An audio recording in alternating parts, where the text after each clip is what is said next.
The City of Bristol, providing beautiful parks, economic development, and a family-friendly community. Good evening, everyone, and welcome to the November joint meeting of the Board of Finance and the City Council. I'd like to ask everyone to stand and join me for the Pledge of Allegiance. I pledge allegiance to the flag of the United States of America and to the republic for which it stands, one nation, God, indivisible, with liberty and justice for all. Okay. The members of the joint meeting, please introduce themselves, starting on my far right. John Smith, Board of Finance. Peter Kelly, City Council. Michael Lamoth, Board of Finance. Nick Jones, Board of Finance. Orlando Kelfi, Board of Finance. Ron Burns, Board of Finance. Greg Hahn, City Council. Scott Rosado, City Council. Dave Perleski, City Council. Brittany Barney, City Council. Marie O'Brien, Board of Finance. Cheryl Tebow, Board of Finance. Jake Carrier, Board of Finance. Mary Fortier, City Council. And I'm Mayor Ellen Zappo-Sasso. Most of the items before us for the joint meeting agenda have been considered already by the council and the Board of Finance. So you will hear lots of yeses on this agenda. The first item is the approval of the minutes of the regular joint meeting on October 8th, 2019, and the special meeting on October 22nd, 2019. Is there a motion based on the minutes as presented? Second. Discussion? Hearing none, all in favor? Aye. Opposed? Motion carries.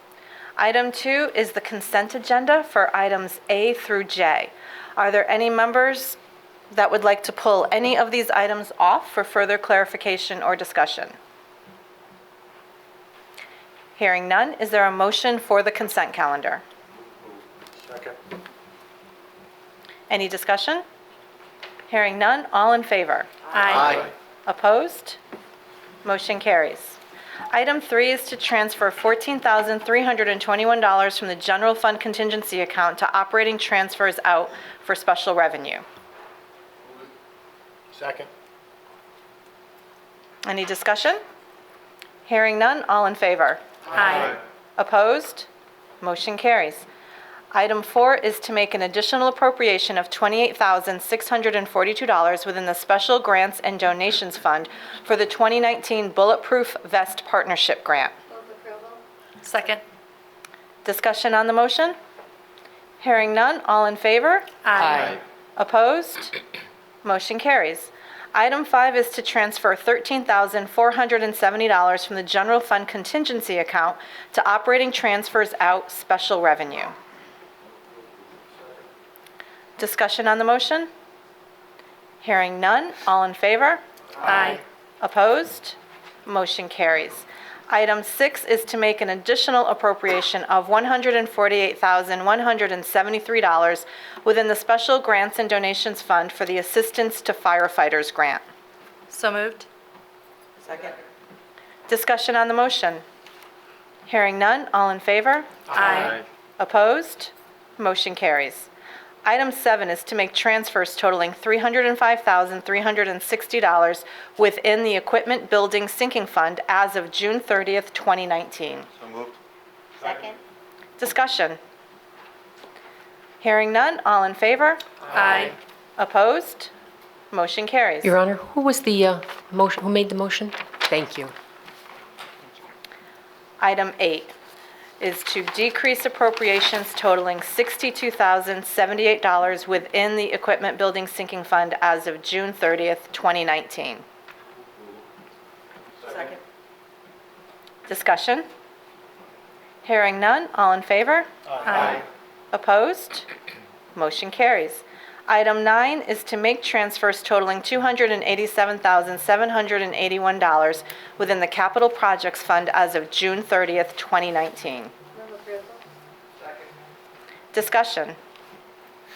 Hearing none, all in favor? Aye. Opposed? Motion carries. Item 10 is to decrease appropriations totaling $1,084,415 within the Capital Projects Fund as of June 30th, 2019. So moved. Second. Discussion. Hearing none, all in favor? Aye. Opposed? Motion carries. Item 11 is the monthly revenue and expense report presentation by the controller. Good evening, everyone.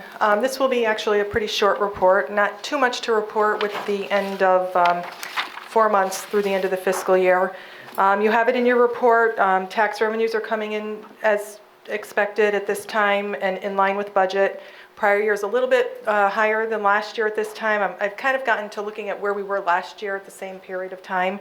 And in the prior year, tax revenues were a little bit higher than we were last year through the end of October, as well as the building permit revenue. So I think that's good. This year we're at $652,000 in building permit revenue. Last year we're at $524,000 for the same time period. So that's trending well. Investment earnings, we're watching that. We're already almost at 50% of the budget through October. We were a little aggressive with our estimates, so hopefully we've always generated some revenue surplus in the investment earnings, and I'm hoping that we'll be able to do that again this year. Right now we're on trend to do that, but it will probably not be as much as in the prior years because of the low interest rates. On the flip side, though, and I know you all received my update on the bond issue, were able to issue $25 million in bonds. 2 weeks ago, we received the bids. We received a total of 9 bids, which was very good. I know our financial advisor said that's probably one of the most he's seen in a while. So there was a lot of interest in the city's bonds. The winning bid was Robert Baird and Company. They won the bid at 2.3914%. There was a $1.525 million premium, which will be used to help offset debt service costs in the beginning years of our debt service on these bonds. And then the next lowest bid was at 2.4475%. So after that, all the bids were really tight, but between the low bid and the next lowest bid, there was a bit of a margin there. So again, I think it was a very good bid, and we were very happy with that, those results. Just as a comparison, the city did issue bonds last year about the same time, and that we received a total of 6 bids, and the winning bid was 3.3374%. So you could see how in the last year how the rates have come down, and I think that it was a good move on our part to issue now, even though it wasn't really in our plan to do it. We were going to wait a year, do some notes in the interim, but I think with the investment income that we'll be able to earn on those proceeds, as well as the premium, it will fit in nicely over the next couple of years, so there will not be much of a budget impact. And as you can see, just for the record, I just want to thank everybody that was involved, my staff, Robin, Skip, Jody, and then with the rating reviews, the mayor, Justin Malley, and Tom Denoto. We were reaffirmed at AA+ and a AAA with the rating agency, so that was all positive news. Our audit fieldwork is scheduled to end this week. Couple things that we are still waiting on from consultants, mostly the other post-employment benefit valuation and our pension information for the audit. So we're hoping that we can get that in, but right now that's the only thing that's really pending on the audit. And I know we're all excited about this, but the budget packages are getting ready to go out, so be prepared. So the Board of Finance will have the budget schedule at their next meeting, and we'll go from there and fill it in from there. Are there any questions on anything? No? Okay, thank you. Thank you.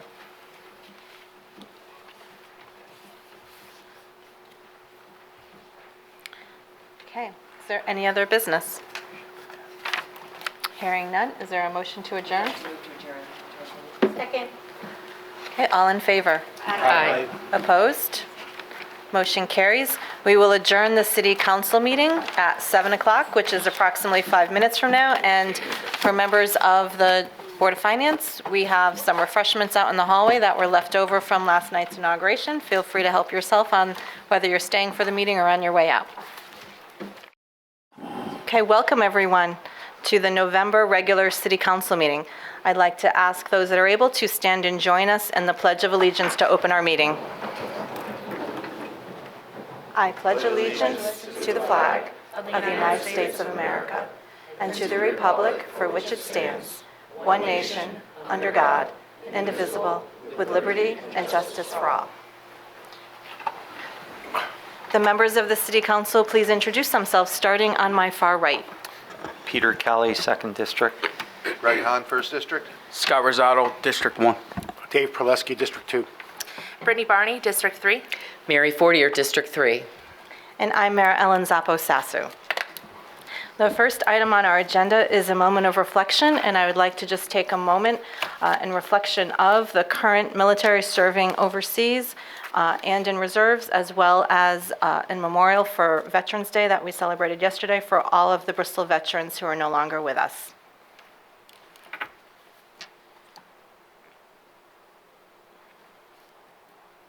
Thank you. The second item on our agenda is the approval of our minutes of the regular City Council meeting on October 8th and the special meeting on October 23rd. Is there a motion to come forward? Move for approval. Second. Discussion on the motion? Hearing none, all in favor? Aye. Opposed? Motion carries. For our public participation nonprofit spotlight, I'm going to ask Manuel to come forward to the podium. We're going to hear about Salvation Army and them getting ready for their big season. Welcome. Good morning. Good morning. Well, I usually speak for pulpits usually in the morning. So good evening, everyone. My name is Captain Emmanuel Chavarria, and I am the administrator, along with my lovely wife, Captain Sharina Chavarria, of the Salvation Army in Bristol, Connecticut. As you're aware, we do a lot here in Bristol, and Bristol is a great city. My wife and I moved here 4 years ago, and my goodness, the support that this city offers to those in need is overwhelming and amazing. As we're entering our time of our joyful season, our Christmas time, and much need also in the community with families that need toys and other assistance with food. The Salvation Army is also entering just a time of crisis financially, where we would need some support from the community, more organizations in the Bristol community to help with our bell ringing. And as you may see our iconic red Salvation Army shields in front of Stop and Shop, Price Chopper, Hobby Lobby, and Walmart. Last year we had to pay a couple of workers to go out there. As with the rise of minimum wage and costs going up also, we're foreseeing a cost rise this year in our fundraising season, so we need more volunteers and support this year more than any other year. So if you more than welcome to call the Salvation Army on 19 Stern Street. If you have or are interested in volunteering or know any agency that are interested in volunteering, you can donate at the Red Kettle, at the Red Bucket, or you can donate online on our website. And all the money, I like to emphasize, all the money that is raised in Bristol stays in Bristol. It doesn't go to Hartford, it doesn't go to Southington or any other town. It stays in Bristol to help the community here in Bristol and those that are in need. I think that's it. Thank you for the time. Thank you very much. Your Honor, I have one question. Did new council member Barney intend to abstain from the last council minutes vote? Yes. Okay, yeah, just you want to, And actually, I wasn't here on the 23rd, so you were also I would, abstaining? yes. Okay, great, thank you. Next for public participation is Brian Cohen.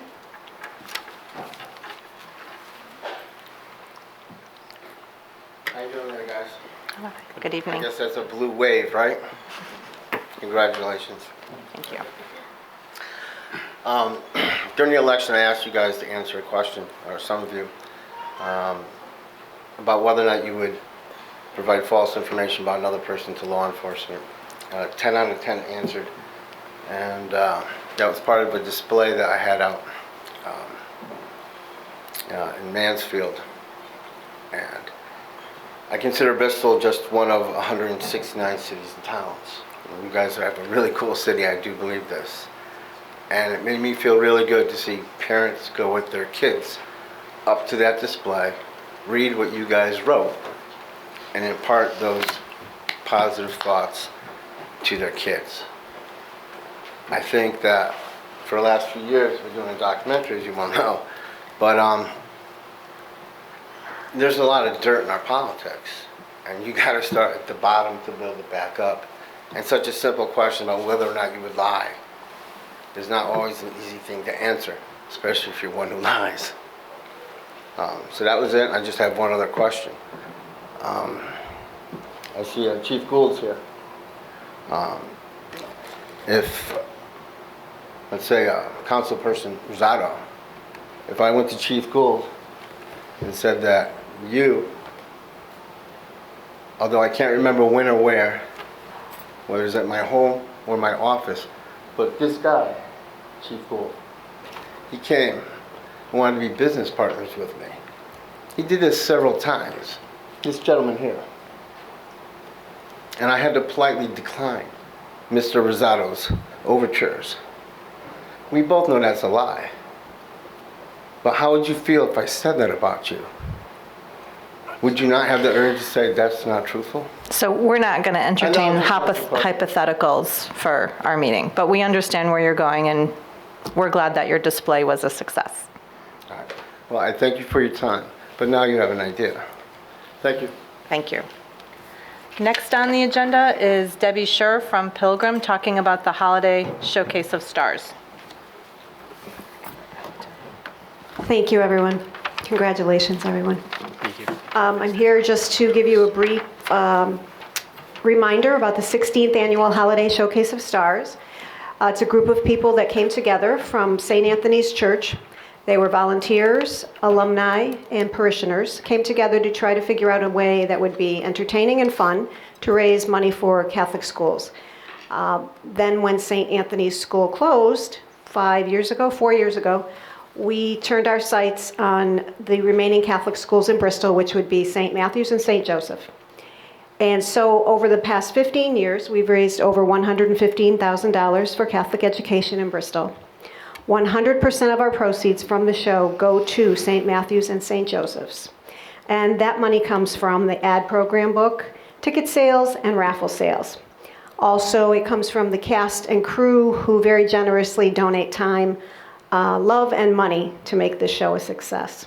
As you know, in Bristol, we have a lot of local talent. Many of you know Maria Solis, Tammy Naudis and her daughter Cassidy, Blaze Tremazzo, not to mention this unbelievable little kids group that comes together every year, and they pretty much light up the room. So what I'm asking is for you to spread the word. I do have applications if you would like to place an ad as a business or an individual. We also do memorial ads. And tickets are now on sale. They will be on sale, this weekend after we get them to the rectories and the school offices. And then they will be on sale at both churches after masses starting next week. So I ask for your participation. I ask for you to come and enjoy a show that has actually, even though it is a Catholic school, for the benefit of Catholic schools, it is most definitely become a tradition in the city of Bristol. So I ask for you to come out, enjoy it. Tickets are $12 for adults and $5 for children under 12. Thank you for your time. Thank you. I think most people may be aware that we run school buses to the parochial schools, and that is a trade-off for the fact that the over 600 plus students who go there, if we were to bring them into the public school system, that would almost be another small elementary school. So it's a partnership that we've had with the Catholic schools for a number of years, and it works both ways. So we look forward to the show. Okay, moving on to announcements. We have the opioid community crisis, our new website that we're showcasing tonight. This is on the Bristol webpage, and John Nielsen from our marketing department has helped us redesign it. So if you go back up to the top, you will see some directional information. We've adopted that we are a hopeful city. And if you scroll down, you will see our helpful resources, which has been repackaged, as well as some information in general about what we're doing and how we're doing it through the task force. So as we continue to scroll down, what we thought we would do tonight is preview our first. We have several, if you can see. These are all PSAs that are going to be circulated starting this week. We're previewing them tonight. The one that we're choosing to start with is called The Beginning. So my story is I have a brother who was an addict. Is kind of completely started when they got in a car accident and started with pain pills, and then he just kept going from there on and off. He died of a heroin overdose about 2 weeks ago. So that's why I'm here. I want people to be aware. Once I put that first drug in my system, I had no choice. The choice was taken from me.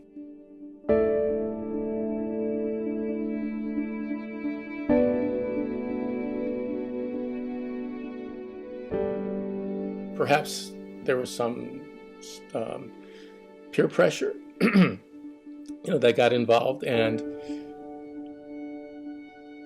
I don't know if whatever we might have been able to do would have changed that, because peer pressure is just peer pressure. I think we can drum into them all we can want, don't do what your friends do, and that kind of advice.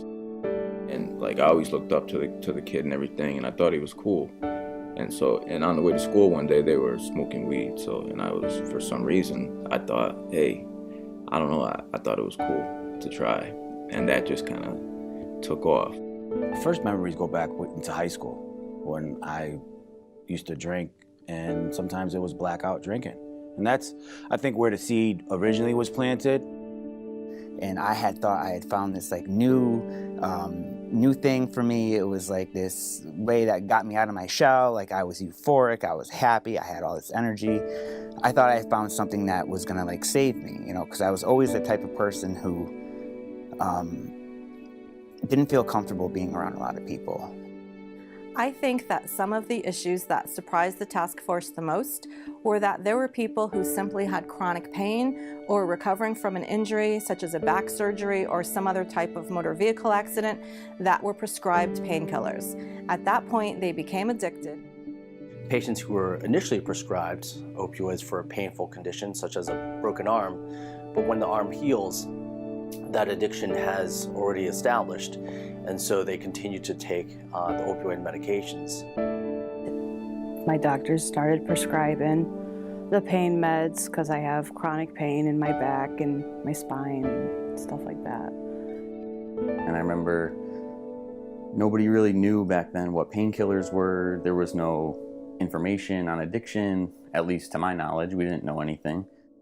You can become addicted after two uses. That's it, twice. Addiction affects us all. Call 1-800-563-4086 to learn where to turn for help and for hope. So the purpose here is a couple of things. We worked with Mass Media through one of the grants that we received. The stories that you see are all Bristol related and interspersed with some medical information that we've put together. But the two most powerful messages are, one, that we as a community are going to work to destigmatize addiction so that people can get on that pathway to recovery. And number two, that we are a recovery-friendly community. So as people are coming out of treatment and hoping, as they are, to stay on track, that we're here to support them and not demonize it. I encourage everyone to look through the rest of the stories and listen to the other families and members of our task force that donated their time and effort and frankly their story to talk about this.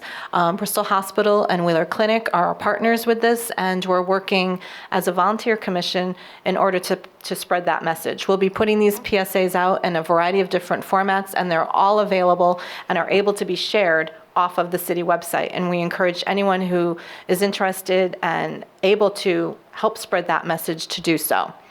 I would just like to recognize the fact that we also launched a new initiative, and I think it's appropriate to talk about it now. And I'm going to ask Chief Gould to come forward and just maybe give us a quick overview of the City of Bristol Recovery Alliance that launched on November 1st. Yes, good evening. Thank you for having me up here tonight, and congratulations to all of you. So COBRA, that's what it's been titled for short, as the mayor said. Basically what we're doing is we're looking for a to provide a diversionary program for our people who need assistance. We realize that going out there and just making arrests and putting people through the court system and then having them come out, we're not dealing with the issue at hand. So what we've come up with is a system where we can divert people right into a program in partnership with EMS and Bristol Hospital, so that we can help people get help that they need.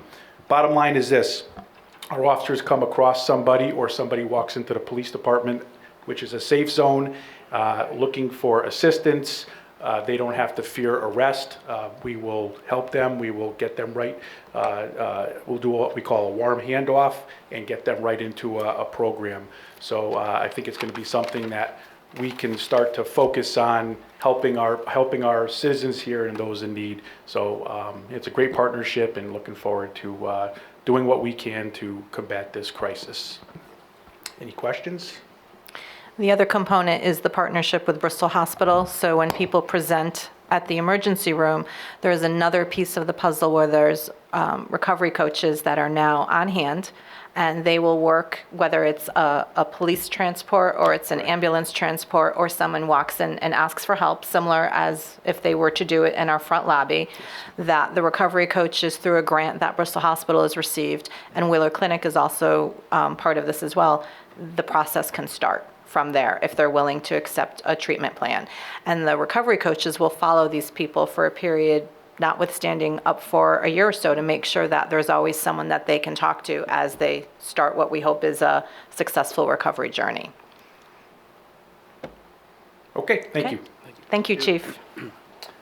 Excuse me, Your Honor, I'd like to make a motion, please.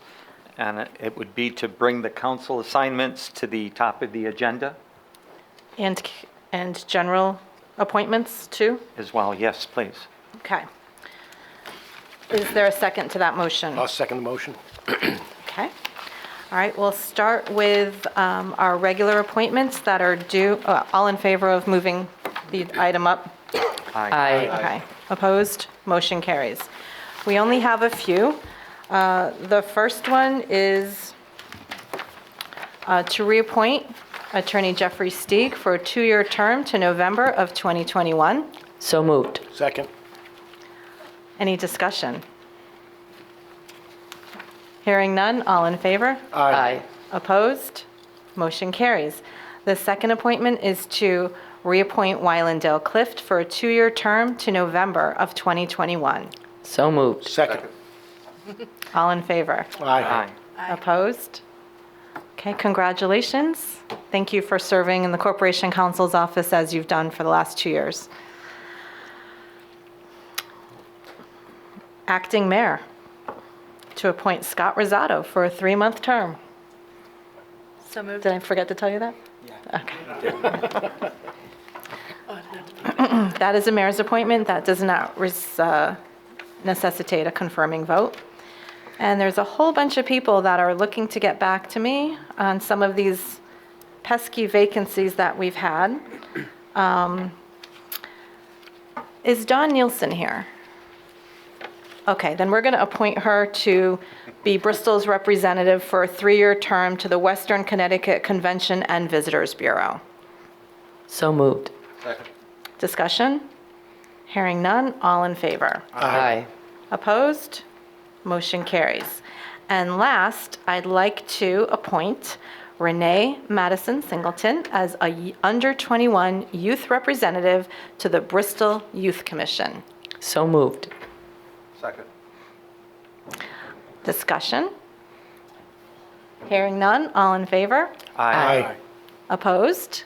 Motion carries. And I've asked Renee, who I think is going to be the youngest member on the Youth Commission, to come up and say a few words so that we can all get to know her, because hopefully if she adheres to the attendance requirements, she can be there for a long time.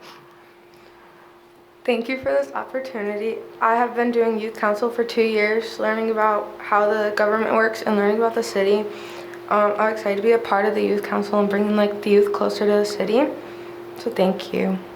Yeah. So what was your favorite city department that you visited as part of Youth Cabinet? The police station. Did he pay you to say that? Okay, well, we look forward to having you. Thank you very much for coming tonight, and your first meeting is? Tomorrow. Are Tomorrow. you ready? Yeah.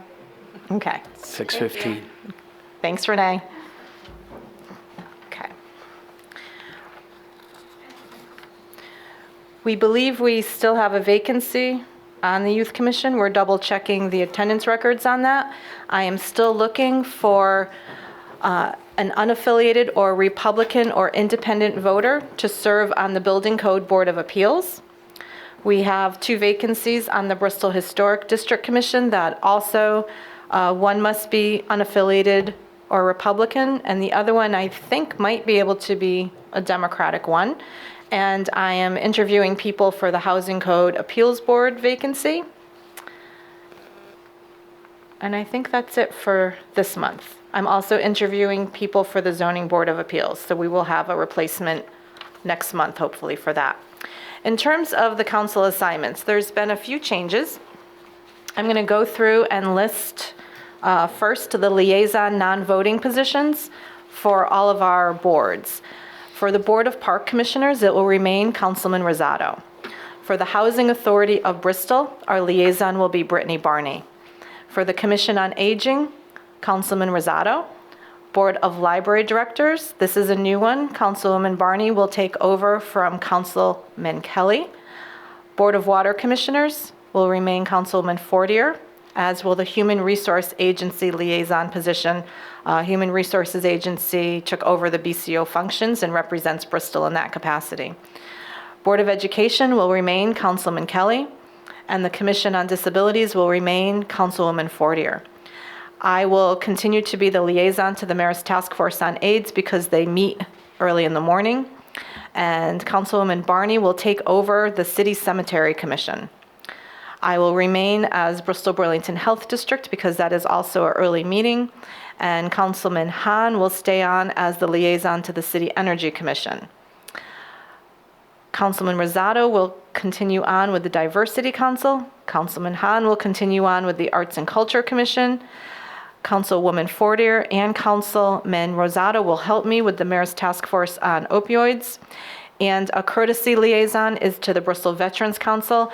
Councilman Rosado has been serving in that capacity. That is not an official city committee, but we do have a liaison in order to keep the lines of communication open with our veterans community.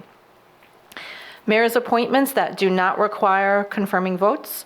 Pine Lake Area Study Committee will be Councilman Fortier. And I will chair code enforcement.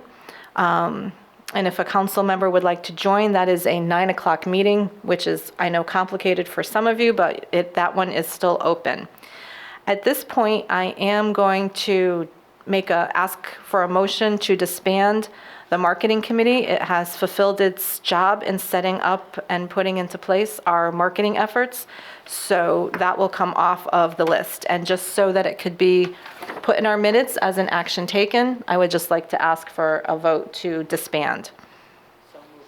So moved. Second.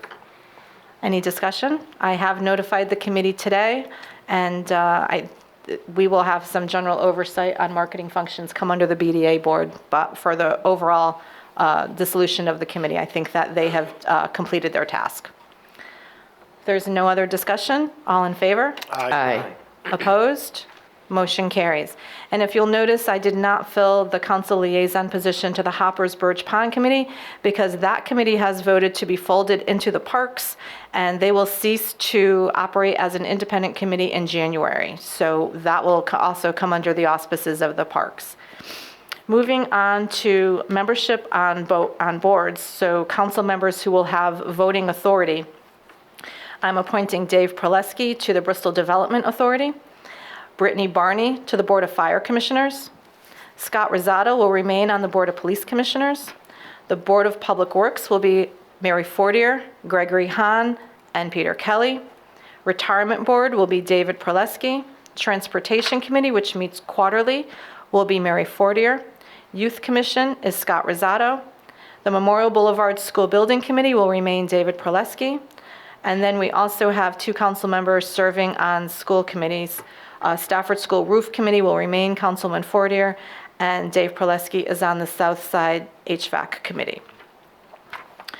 The committee assignments for our city council committees, of which there are a few. Salary Committee, Mary Fortier will serve as the chair with Peter Kelly and Scott Rosado. Your Honor, we can back up a little. For the council members on boards of the BDA, those would require a vote. Oh, sure. So the last sorry. few, so starting with BDA. Can we just do them en masse? Yeah, I think you can. I Okay. don't see any reason why. So we will vote as a group on the list of committees that are under members on boards who have voting authority, and then we'll just have the minutes reflect the votes on all of them.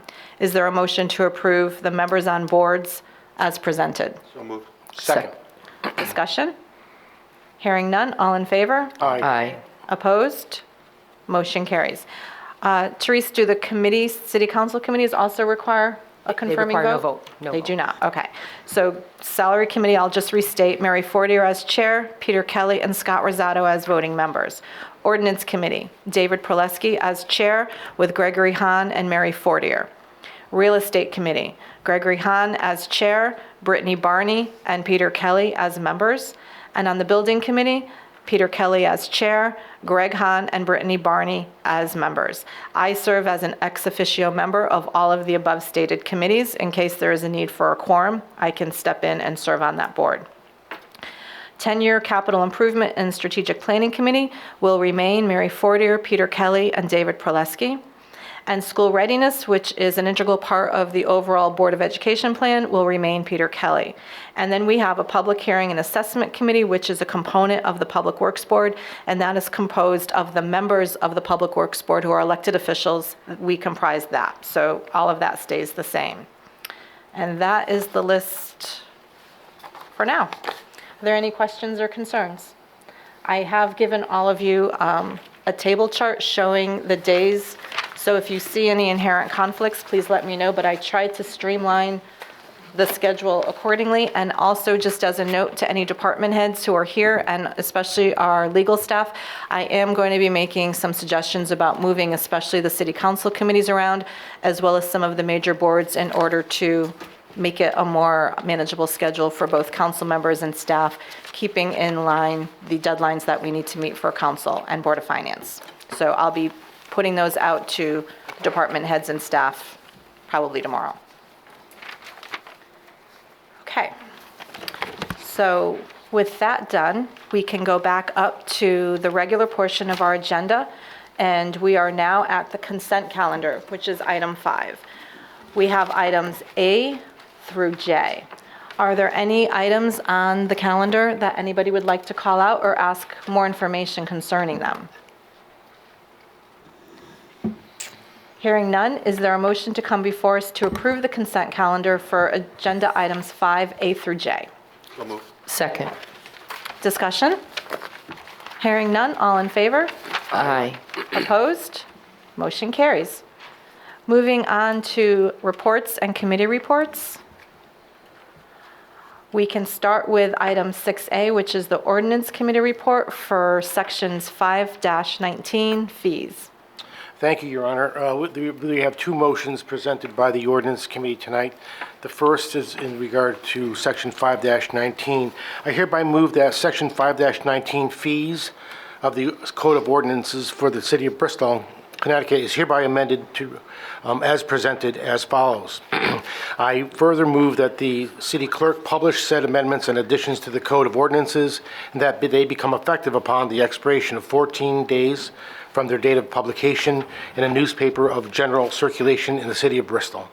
And Your Honor, this is really designed for exempting the Board of Education, the city, and the Water Department from paying fees for certain building permits, fees, et cetera, when there are certain caveats in place, like third-party review for architectural work and building code enforcement work, and we ask for its approval. Is there a second? Second.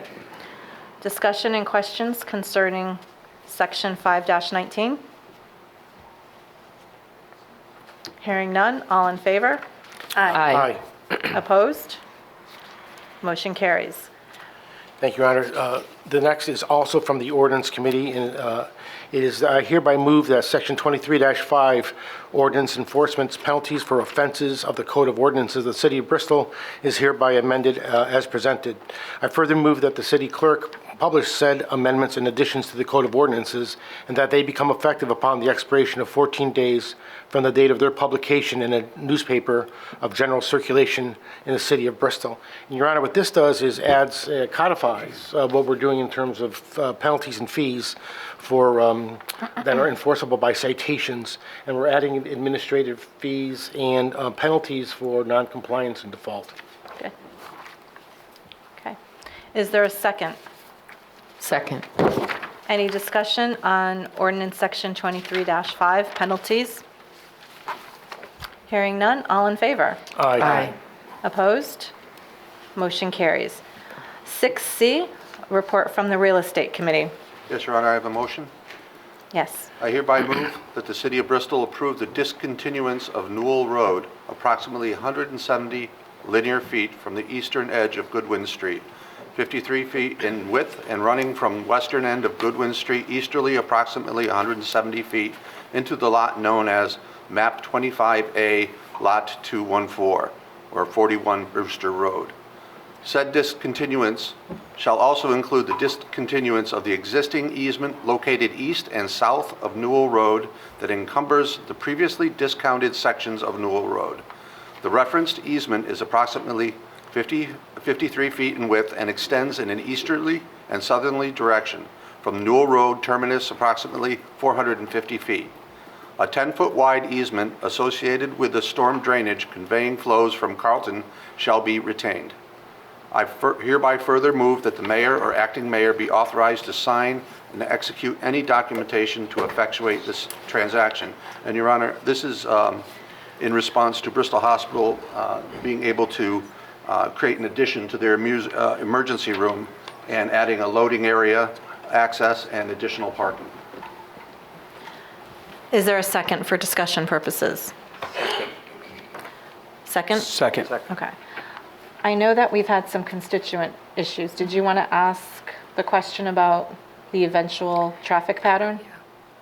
We've had some neighbors contact us, actually both myself and Brittany, her first constituent contact. Neighbors on Goodwin Street, and I'll put on the record that I do live on Goodwin Street, but we've heard or surmised that Bristol Hospital may be making what's currently the one-way entrance to the emergency room,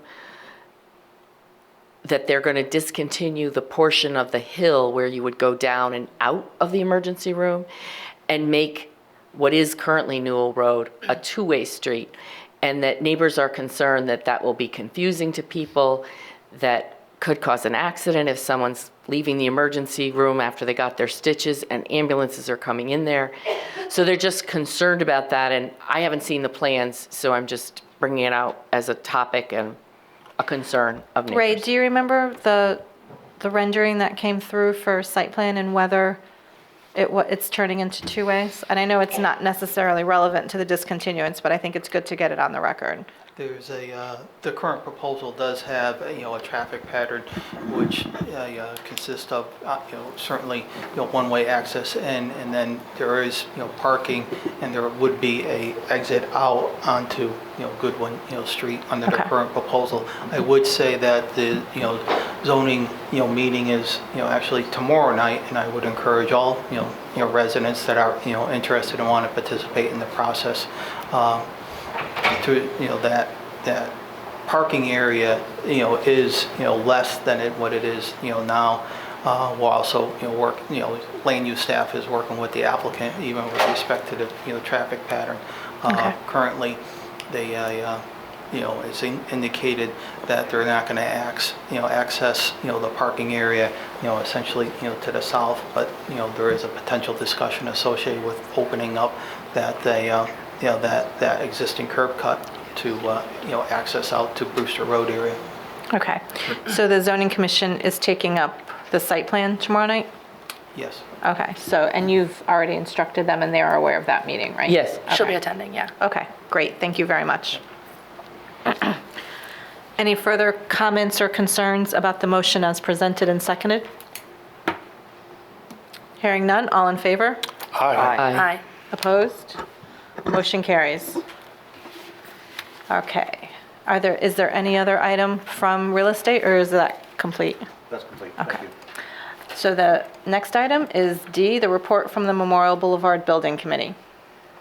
Thank you, Your Honor. The committee met last on November 7th, and the next meeting is planned for the 21st. And that's a very important meeting because the committee plans to have a community forum or a community meeting where the members of the general public can come in, talk with the architects, talk with the construction manager, committee members, and Board of Education leadership to talk about the renderings that will be available for view, which will show the layout, the proposed layout so far to date for the new building, and the changes in the footprint, the changes in the exterior, and also some of the programming that's been thought of to date.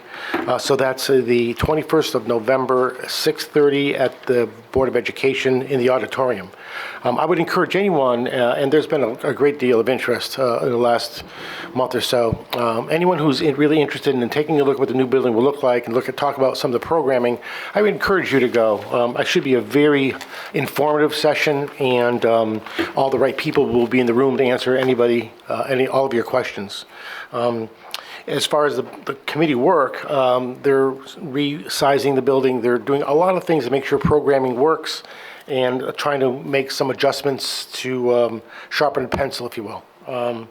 And really, essentially, that's where it is. The next meeting will be after the community forum on the 21st. Thank you. Thank you.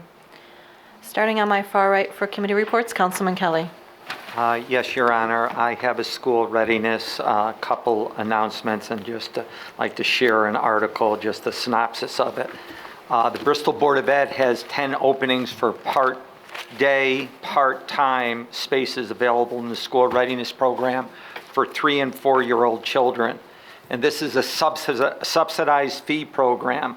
And what that means is the parent's fee is determined by the family size and income. And the program is accredited by the National Association for the Education of Young Children, and this means there's a certified teacher in each classroom. And the School Readiness Council is also surveying parents in the community to figure out the usage of electronic devices by young children.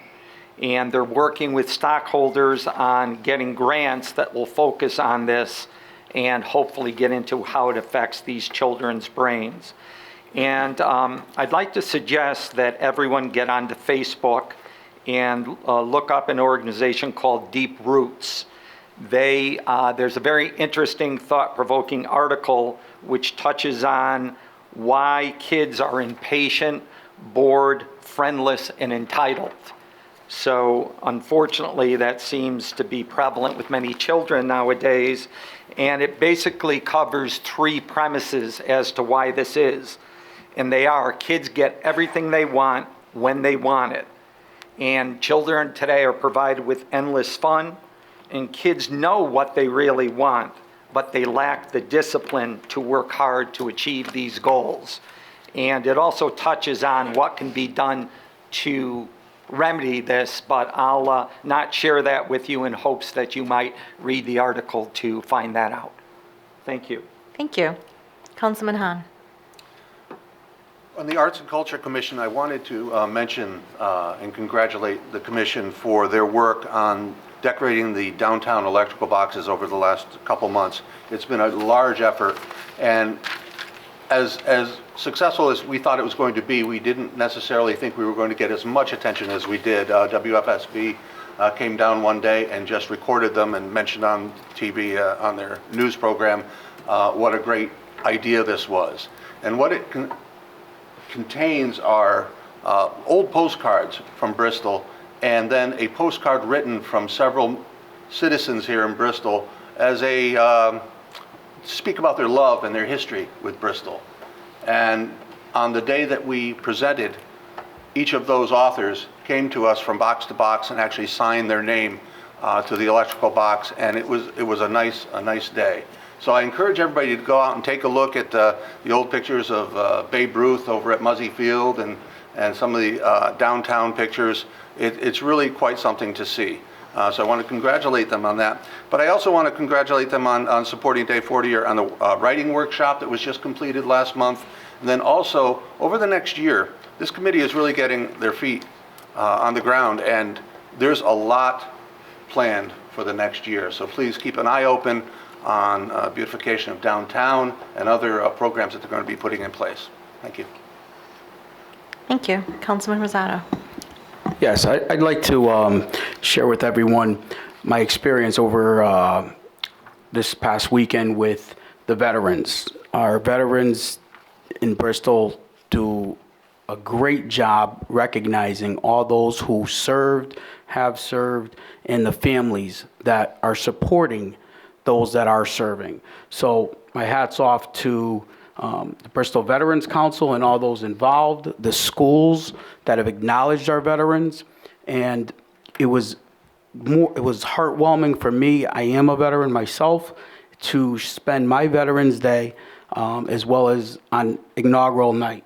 So I thank all those who do recognize us, and my hat's off to them. I'd also like to congratulate our Bristol Police Department under the helm of Chief Brian Gould for receiving their Tier 2 accreditation. This accreditation is a very tough accreditation. It's the first time in our history that this has ever happened, and they went through a rigorous amounts of professional standards, making sure everything was up to code, and everyone passed with flying colors. So my hat's off to the Bristol Police Department for a job well done. Thank you. Thank you. Committee reports from this side? Your Honor, I do not have any committee reports. And I do not have any either, Your Honor. Okay. Moving on to unfinished business, we have two items that I just want to bring to the forefront. First, we just completed a wonderful farmers market season, but I do want to draw people's attention as it comes through the rotation that we have a farmers market holiday special event on November 23rd, and it is the same time and location as our usual farmers market, but it is a wonderful opportunity for people to stock up for the holidays, and we will also have Firefly Holiday for their beer and a couple of special events planned in conjunction with that. So we will see everybody for the really last farmers market on Saturday, November 23rd from 10 to 1 downtown. The other matter of unfinished business is charter revision. I think we all probably, with the exception of Councilman Barney, need to take a little bit of responsibility that we actually did not have 3 questions passed, which is a concern. One of them actually included the timing issue of the treasurer's position. So I'd like to have everyone think about charter revision. We have 2 directions that we could possibly go, and I'd like to maybe in panel in December. I really like the work that our current charter revision panel does, so I'm going to ask if there's members from that group that would like to stay on. But I'd like to impanel charter revision for whatever is allowed. 16 months? Is that what is allowed by state law? Okay. In order for them to hook into the November 2021 election. I don't have a high level of confidence about putting charter questions on during a presidential election year, but I do also want them to look at that treasurer's question, because I think part of where we may have gone wrong is having too many questions on an already complicated ballot. Maybe if we put 1 on, maybe we get lucky. I'm not really sure, but I'd like to get them started working sooner rather than later. And I'd also like to contemplate having a overhaul of the entire charter, which is long overdue. And for that, we're going to have to utilize, if there's available, we need to get a price, and whether your professional fees account could withstand that type of professional service. But I'd like you to look at that as well. Does anybody else on the council have unfinished business? Okay. Moving on to new business, I just have one item that I'd like to bring to the attention of the council, and I've asked Attorney Clift to kind of review, since we are now a council that is comprised of one political party, and we've talked about this, that the focus and the lens of scrutiny is going to be higher. So as we do every 2 years, I'd like to have the ethics ordinance circulated, but also Attorney Clift has pointed out some other issues that we're going to need to be made aware of, and I think it's important that we do it here at this meeting so that the public is also aware of some of the constraints that we have in terms of what we're going to be facing over the next 2 years. Thank you. And first of all, congratulations to everyone, all of you who are returning and our new member. And also to Councilman Rosado, your first actual elected term. Thank you. You know, one of the responsibilities of public office, it's stated in our code of ordinances, our code of ethics, is to carry out your duties with the highest moral and ethical standards, regardless of personal consideration, and your conduct at all times should be for the public good, and you must avoid a conflict between your public and your private interests and responsibilities. So I can break that down into really two major categories. You shouldn't take any official action in which you have a conflict, you feel that you're conflicted, and you should not accept any gift or anything of value that an ordinary member of the public would also not be entitled to. So, I mean, we've had all kinds of things come up, you know, golden passes to lake compounds and things of that nature. And again, that's something that a normal member of the public would not be entitled to, so that's a gift. When you are called upon to take action in your official capacity, you first must be certain that you have no financial interest or personal interest, direct or indirect, in that transaction. If you have that sort of a conflict, you have to excuse yourself from that transaction. There are a couple of things that you must do. You need to disclose to the body that you're sitting in, whether it's the council or whether it's the BDA, whatever, you have to disclose this conflict to the body immediately, okay? You need to leave the proceedings. You have to exit. You cannot participate or even sit there. And of course, obviously you cannot participate. Then our charter states that within 7 days, you have to file a written statement of why you had the conflict with the city clerk. So that's in our charter. The other interesting thing is it says in our ordinances that every person, just find it here, is supposed to receive and be familiar with the ordinances. So I'm going to pass one out to each of you so we can document that you've all received a copy. So the first document will be what's in the charter. The charter, you know, is like our Constitution. That's what we run by. And then our ordinances are things that we have a little more control over. So we have the charter, and then enacted pursuant to the charter, we have some ordinances that kind of put the meat on the skeleton of what's in the charter.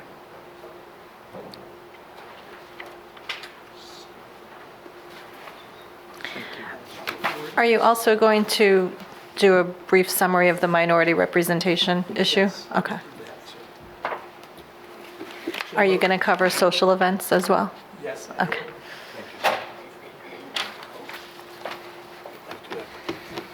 Yeah, we'll do it.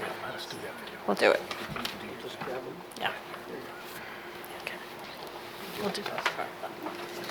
Thank you. I believe there's one for the town. That's okay, Dale, I have lots of copies. I give them out to every person that's appointed to a board. That's great. So I'm just going to hit some of the highlights once you get your copies. That part that I was talking about where you have to immediately disclose that conflict if you're to the body that you're participating in. That's the first smaller document that I handed out. And that's near the beginning under A. So you just want to familiarize yourself with that requirement. So if you've got again, up at the top, you have a financial or personal interest, either individually or as a member of any group that has a financial or personal interest, direct or indirect, in any contract, transaction, or decision of any board, body, or commission to which the city or the town is a party, you shall immediately disclose that interest to the board, body, or commission concerned, which shall record such disclosure upon the official record of its meetings. And then later on, there's the provision about reporting that to the town clerk. Let's take a look at the 10-page document, because this gets kind of interesting, I think. Again, on the first page, just going to highlight, look at 2-126 at the bottom, and you see under section C where it says it shall be the responsibility of each official to obtain and read a copy. So you got to read this. Turn to the next page. That item that I had mentioned is in 2-127. No official shall grant or accept any special consideration, treatment, favor, or advantage beyond that which is generally available to all residences and or taxpayers of the city. Now, I heard someone say that they're going to be attending maybe a zoning commission meeting or something of that nature. There's a provision that applies here. If you look in the middle of page 2-129, and it's a little tough to get your arms around, but here's what it basically means. Well, let me read it first. No official shall act or vote as a result of having accepted from any person or his representative anything of value whatsoever. That's kind of a no-brainer. So if you accepted a gift, you're not supposed to, or the promise of any future reward. But this is the part. Whenever any person appears before any board or commission who has actively participated in appointing or recommending any member of said board or commission, and such member is aware of such participation, such member, so in other words, the commissioner, the zoning commissioner, if you will, has to disclose, hey, the person who is appearing before the board, if it were a council person, a mayor, they've actively participated in getting me appointed. They have to then make a decision as to whether they can impartially sit on that question, and they have to so state for the purpose of the record. So this bears a little bit of thought when you're thinking of going to a board over which you've had some participation in appointing these members of this particular board. So I've always been curious about why land use is held out separately, because frankly, we appoint a lot of boards, right, some of which we actually sit on as voting members alongside those appointments. Yeah, I think the reason is that there's a whole body of law, and there are some actual specific statutes that have to do with conflicts of interest for land use boards. Okay. The legislature has really gotten its fingers on that. Okay. At the bottom of page 2, I like to refer to this as the you can accept the coffee rule.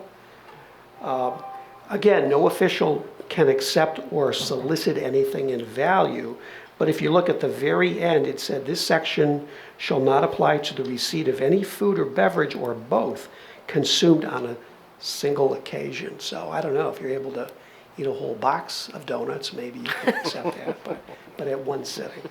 So that's kind of an interesting provision.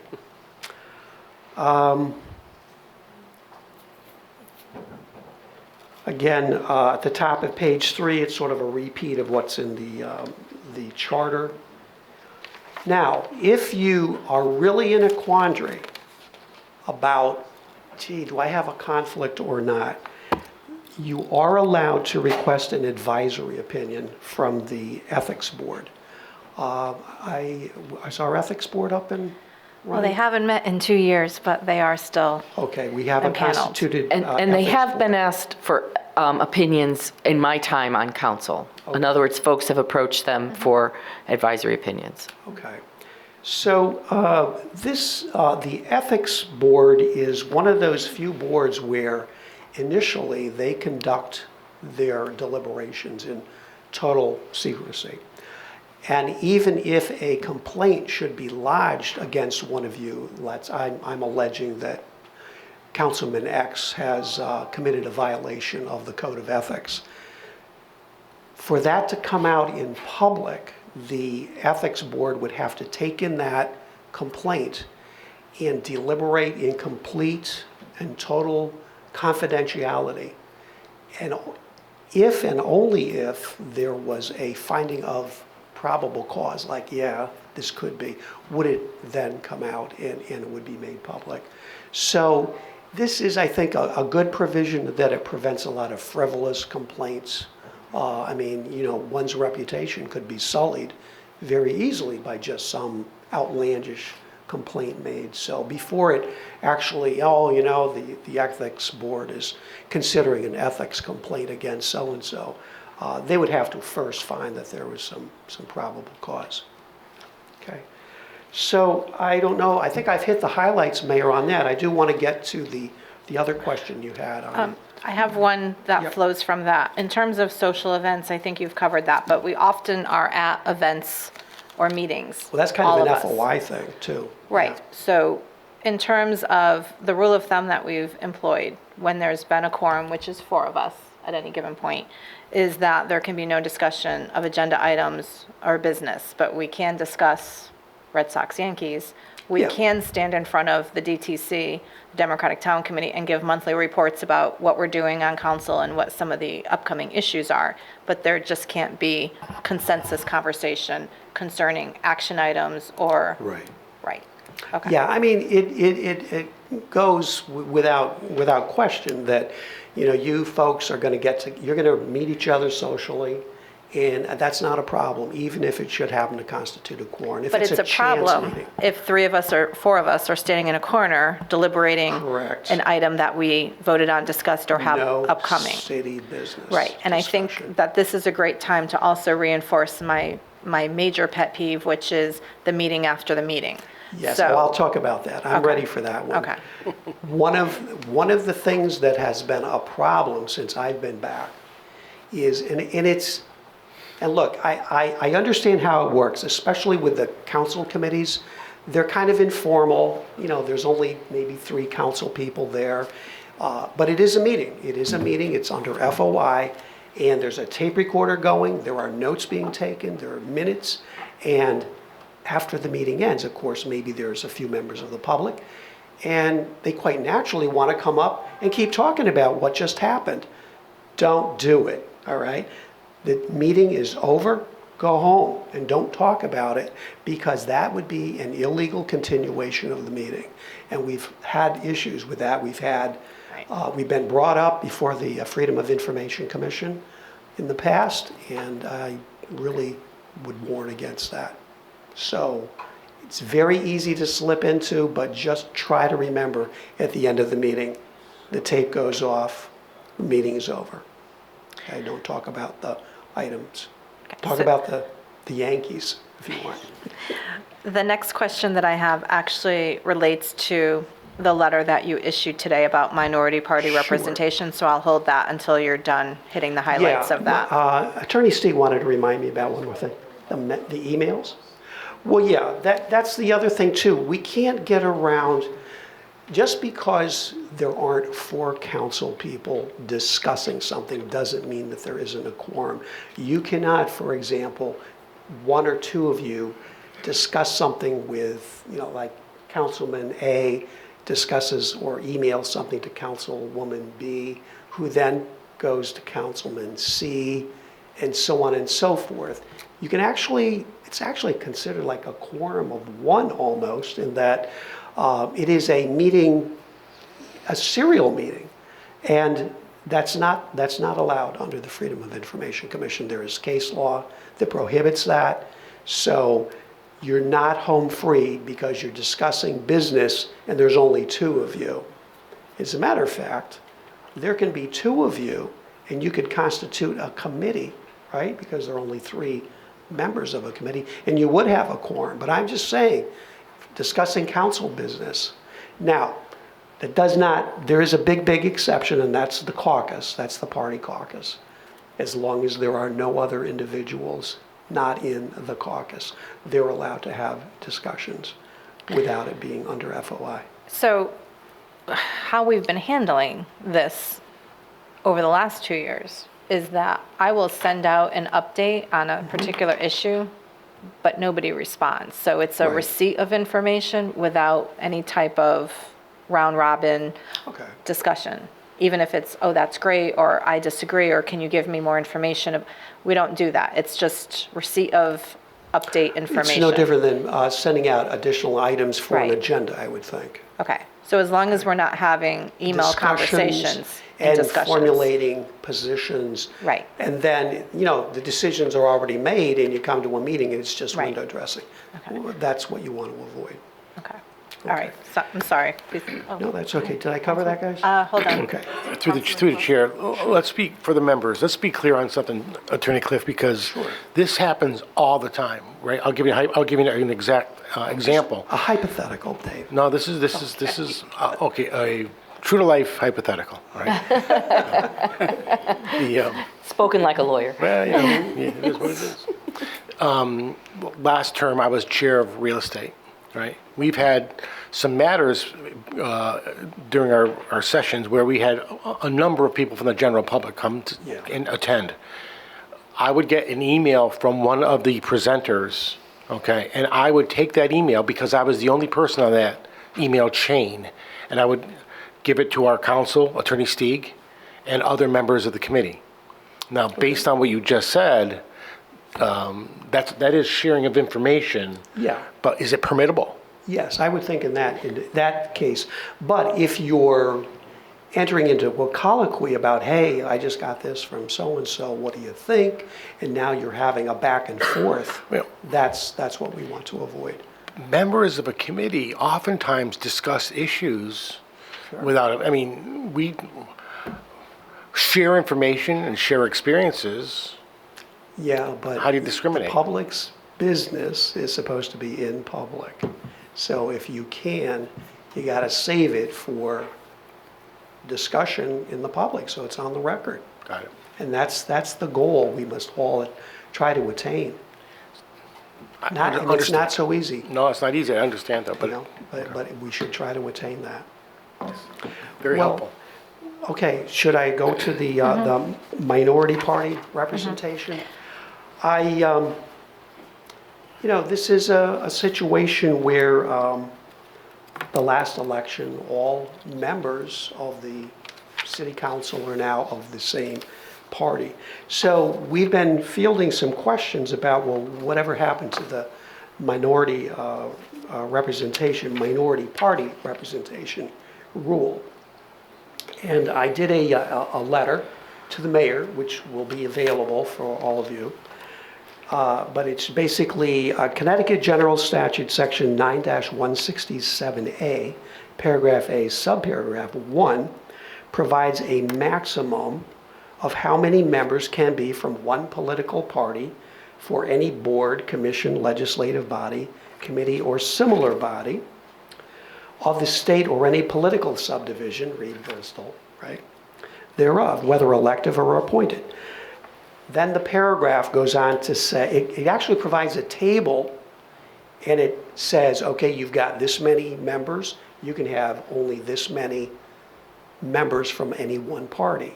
So, and you can look at it, there's a table. It goes right up to 9 members, and then after that, it's a percentage. However, why don't we have that here? There's another subparagraph after that one that states, quote, the provisions of the above do not apply to any board, commission, committee, or body whose members are elected wholly or partially on the basis of a geographical division of the political subdivision. Therefore, since the city council members are elected on the basis of a geographical division of the city, i.e. council districts 1, 2, and 3, the minority party representation rule does not apply. Now, this is in contrast to the composition of the Bristol Board of Education, whose members are elected citywide and not on the basis of any geographical subdivision. So that is why we have minority party representation, why it applies to the Board of Ed but not to the City Council. The last thing that was raised was the question of council representation to the BDA, the Bristol Development Authority.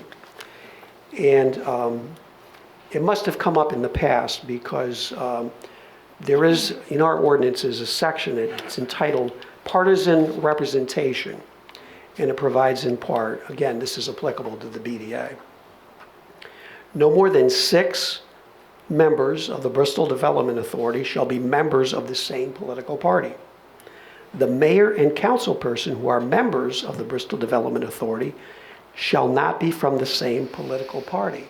And then it goes on, unless the mayor and all council persons are members of the same political party. So that is why, Councilman Perleski, you were appointed, and the mayor is also a member of the BDA.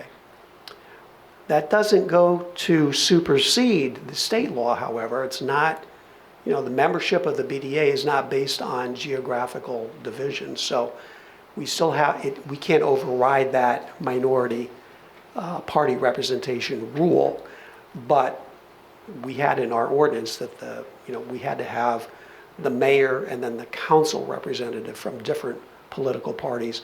But since we're all of the same party, that does not apply. So, you call out the BDA specifically in the end of this memo where you say, because there are 9 members of the BDA, it is still the case that no more than 6 of the Bristol Development Authority, including the mayor and council representative, may be from the same party. Right. Now, we don't have that problem. Well, we don't, but we could have. We could have. So would that have meant that I would have had to ask a appointed member to vacate a term? I'm so glad you didn't have to ask that question because I'm not sure what would have happened. I mean, how do you get an individual to step down? And I don't understand the differentiation unless it's specific to language in 18-189, because I have that same issue on police, on fire, and on public works, which I don't think, I'm trying to look quickly at the list, but I can't access all of them. I think that there's going to be an imbalance on at least one of them. Okay. So. Yeah, I think we're going to have to review this a little bit more. There's not a lot of case law on it. And I was debating whether to put that last sentence in my memo, to be honest with you. But again, I know this to be a fact. An ordinance cannot supersede state law. But the election is the election. I only have 6 members to choose from to fill voting seats on public works, police, and fire. Right. And retirement, and. Well, I pulled out the BDA though, because that was very specific in saying. That's what I'm saying, but I mean, do we just take a pass? I mean, this has happened before. So what happened in 1985 and what happened in 1990, whatever, 3? I'll have to ask Attorney Lacey that question. Do you remember? Mayor, we didn't ask sitting members to resign because of party affiliation. I think there would be a problem with that, certainly. I did too. Because any public office To that term.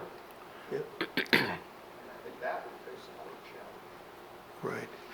But I think fortunately we have 4, we have 5, if what you just appointed tonight to BDA, we would have 5 people from one political party. So that's not a problem there. I would have to look at each one of the other and see what the language is, the appointing language would be for all of those. I don't believe that it's clear. I think it just calls out for the position, council member. It doesn't have language attached to the other boards like section 18-189. So the issue would be if by appointing a council member, you disrupt the minority party representation. Am I in violation of the state law if that is the higher threshold that we're looking to achieve? Well, you can't achieve an impossibility. I mean, my off-the-cuff thought would be, this is, if you have the ability to maintain minority representation, you do so. But I don't see how one can be mandated to perform an impossibility. Well, I do have some flexibility with some upcoming appointments and already announced retirements from some boards. So I think we we need to can look work it at it. out, but it's Yeah. not going to be over the next Right. 14 or 30 days. Yeah. Well, we have to Okay. do our best. So, Okay. Okay. Does anybody have any questions? I know that we haven't had time to read fully, but I think that that was a great overview. We will continue to talk about this issue, and we obviously can ask questions of our staff as necessary if you come across something. And obviously, our city clerk is well-versed as well, if there's questions. Okay. Anything? Thank you. Okay. Thanks a lot. Thank you. Thank you. Okay, at this point, if there's no other new business from council members, I will turn over the agenda to our city clerk for the reading of resignations. Okay, and there is only, actually, it's 2 resignations from the same person, Brittany Barney. She has resigned from the Bristol Historic District Commission and also from the Pine Lake Area Study Committee. Okay, motion to approve and place on file? So moved. Discussion? Hearing none, all in favor? Aye. Am I allowed to vote, Therese? You are. Okay, aye. Thank you. Okay. Okay, we've already done appointments, and so we can carry on with the remainder of our agenda. Item 11 is a resolution regarding the FEMA Assistance to Firefighters Grant with the Federal Emergency Management Agency for $138,399 and a city cash match of $15,378. This is a Second. second. There is Okay. there's a resolution to read. Does anybody have the resolution up? I do, Your Honor. Councilman Hahn. Be it hereby resolved by the City Council of the City of Bristol, Connecticut, that the filing of an application to the Federal Emergency Management Agency for an assistance to firefighters grant for $138,399 with a 10% city match of $15,378 is hereby approved, and that the mayor or acting mayor is hereby authorized to execute such application and any and all other documents related to this application grant, including but not limited to any final grant documents. Be it further resolved that this matter be referred to the Board of Finance for any necessary action. The motion's been made and seconded. Is there discussion on the resolution? Hearing none, this is a roll call vote starting on my far right. Yes. Yes. Yes. Yes. Yes. Yes. And the mayor votes yes. Okay, motion carries. Item 12 is a resolution to accept a grant from the Naugatuck Valley Council of Governments and to enter into a contract with the Connecticut Brownfield Land Bank for consulting services related to assessment of 40 West Street, which is the Chick Miller property. Councilman Fortier, do you have the motion?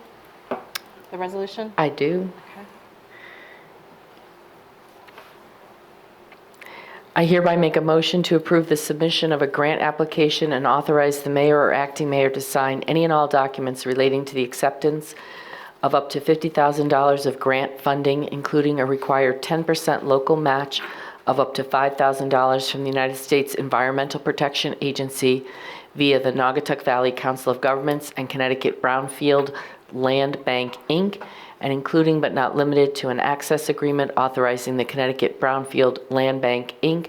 to conduct an environmental assessment of the property at 40 West Street, and for the city to enter into a contract with the CBLB to oversee the assessment, which includes testing of the soil and water, and to refer this matter to the Office of Corporation Counsel for review prior to execution, and further to refer this matter to the Board of Finance to authorize the city's 10% match and any other necessary action.